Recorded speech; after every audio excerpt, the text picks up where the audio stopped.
Hi guys, Sanskrit TGT classes bye आरती ma'am में आपका स्वागत है।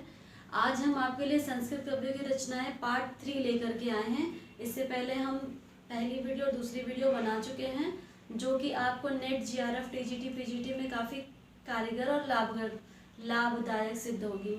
हमारे चैनल को लाइक कीजिए, सब्सक्राइब कीजिए, हम इसी तरीके की लाभदायक वीडियो लाते रहेंगे। चलिए हम देखते हैं अपनी प्रश्नोत्तरी। और इसमें आज में कुछ टिप्पणी विशेष भी मैंने लिख करके रखी है कि कुछ चीज़ों की व्याख्या भी करते हुए चलेंगे, उनसे जुड़े हुए कुछ संबंधित तथ्यों को समझते हुए चलेंगे, ताकि अगर इससे जुड़े हुए प्रश्न आते हैं तो उसको आसानी से हल कर लेंगे। पहला प्रश्न, वाणभट्टकृत हर्षचरित है। क्या है? वाणभट्टकृत हर्षचरित है तो क्या है? आख्यायिका है। क्या है? आख्यायिका है। ये प्रश्न आपका जीआईसी 2009 और 2012 में आ चुका है।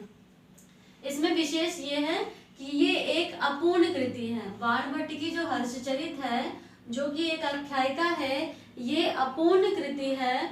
इसमें 8 उच्छावास है। कितने उच्छावास है? 8 उच्छावास है। और चौथा जो उच्छावास है, इसमें राज्यवर्धन की जन्म कथा के बारे में बताया गया है। और पहले दूसरे उच्छावास में श्रीहर्ष जी ने अपने बारे में आत्मकथा लिखी हुई है, उसके बारे में बताया है, अपने पूर्वजों के बारे में बताया है, अपने जन्म स्थान इत्यादि के बारे में बताया हुआ है। तो इसमें क्या है? 8 उच्छावास है। फिर गद्य काव्य की वाणभट्ट की कृतियों की संख्या है। गद्य काव्य की वाणभट्ट की कृतियों की संख्या है, कितनी है? 2 है। कितनी है? 2 है। तो ये 2010 में आपका आ चुका है। और कौन कौन सी जो गद्य काव्य की है, किसकी है? गद्य काव्य की महत्वपूर्ण 2 कृतियां है, वो कौन कौन सी? पहली है हर्षचरित। हर्षचरित जो कि एक आख्यायिका है, और कादम्बरी कथा। ये 2 आपकी गद्य की वाणभट्ट की कृतियां हैं।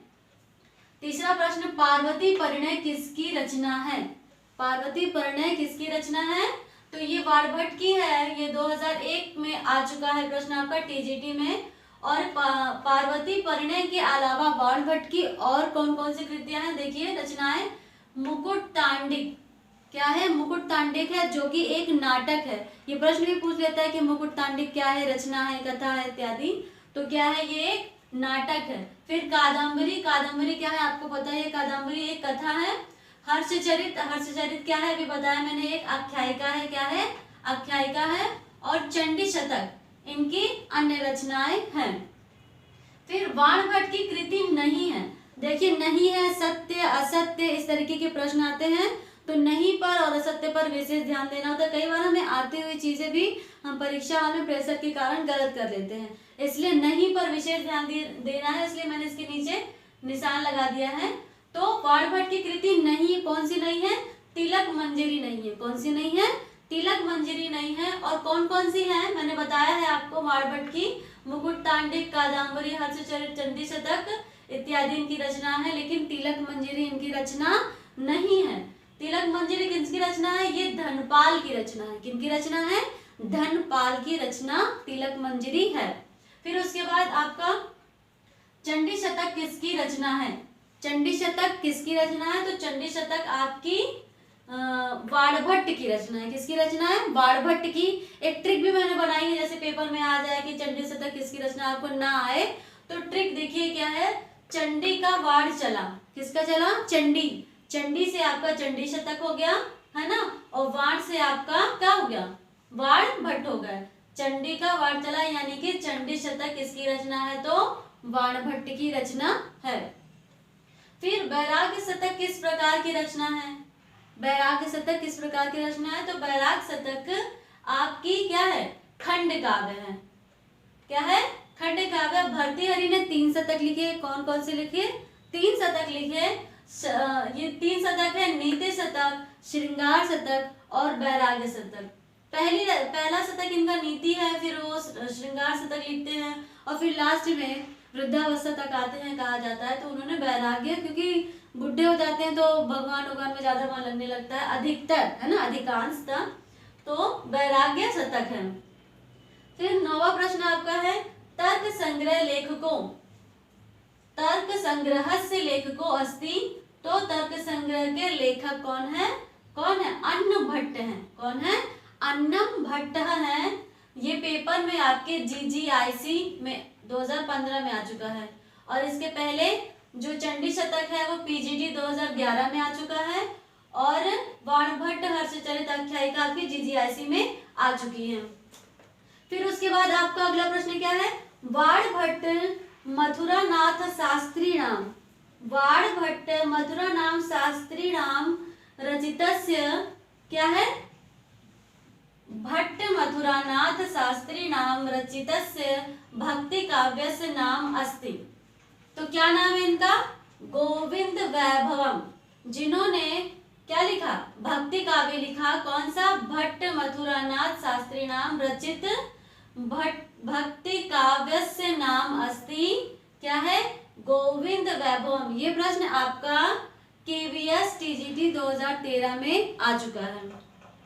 उसके बाद 11वां प्रश्न है, जीवनस्य पृष्ठद्वयम् रचना अस्ति। तो क्या है? कालानाथ शास्त्री। किनकी रचना है? जीवनस्य पृष्ठद्वयम् किसकी रचना है? कालानाथ शास्त्री की रचना है। ये आपका KVS TGT 2013 में आ चुका है। इसमें महत्वपूर्ण टिप्पणी में क्या है? देखिए, उपन्यास है। ये क्या है?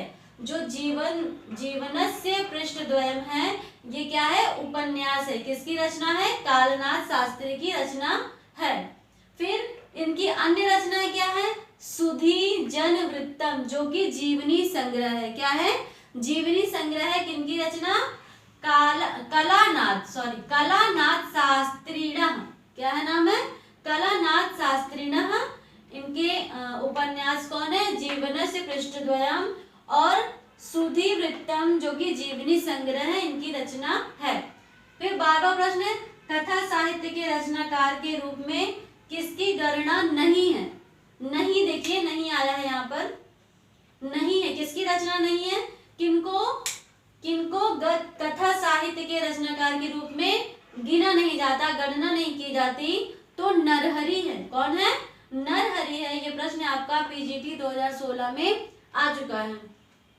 उसके बाद 13वां प्रश्न, ये मिलाने के लिए दिया गया है, तो मैंने इसको आंसर को सीधे सीधे मिला दिया ताकि आपको मिलाना ना पड़े। मैंने आंसर ही किया हुआ है। देखिए, मेल करिए। मृच्छकटिक किसकी रचना है?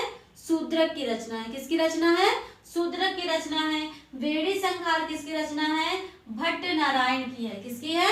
भट्ट नारायण की है। मुद्रा राक्षस किसकी रचना है? विशाख दत्त की रचना है। विशाख दत्त की रचना है। फिर राजतरंगिनी किसकी है? कन्नड़ की है। किसकी है? कन्नड़ की है। फिर 14वां प्रश्न भी मेल कीजिए है आपका। ये जो प्रश्न है मेल कीजिए मृच्छकटिक शूद्रक वाला, ये आपका TGT 2009 में आ चुका है। फिर अगला प्रश्न जो 14वां है, ये आपका PGT 2010 में आ चुका है। तो सुबंधु किसकी रचना है? वासव दत्ता। बाणभट्ट की हर्षचरित, और दंडी की क्या है? काव्यादर्श, और दशकुमार चरितम, ये दंडी की रचना है ना। फिर अंबिका दत्त की कौन सी रचना है? शिवराज विजयम, है ना। शिवराज विजयम PGT के सिलेबस में है ना। तो किसकी है? अंबिका दत्त व्यास जी की है। अंबिका दत्त व्यास। कौन सी रचना है? शिवराज विजयम। तो ये आपकी संस्कृत कवियों एवं लेखकों की रचनाओं की तीसरा भाग है ना, जो प्रश्न आ चुके हैं पेपर में, पूरा होता है। इसी तरीके की ज्ञानवर्धक लाभदायक वीडियो के लिए हमारे चैनल को लाइक कीजिए, सब्सक्राइब कीजिए और हमें इजाज़त दीजिए। नमस्कार।